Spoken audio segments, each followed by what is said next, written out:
So దీన్ని అయితే of చేసేస్తా ఇంకా, ఎందుకంటే డింకర్ కారిపోతుంది కింద. సో ఇలాంటివి ఖచ్చితంగా ఆపుకోవాలి.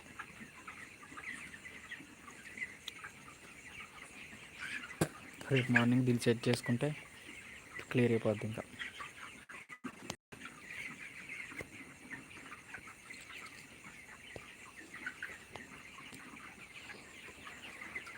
సో ఇలాంటివి చూసుకోవాలి ఫ్రెండ్స్. చూడండి ఎలా అయిందో తేమ. సో నైట్ పూట అయితే కంపల్సరీగా ఇలా అయితే చూసుకోవాలి ఫ్రెండ్స్.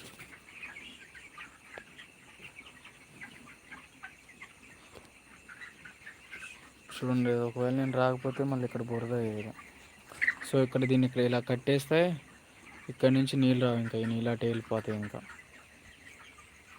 ఇప్పుడే స్నానం చేసి మళ్ళీ వచ్చా లోనకి.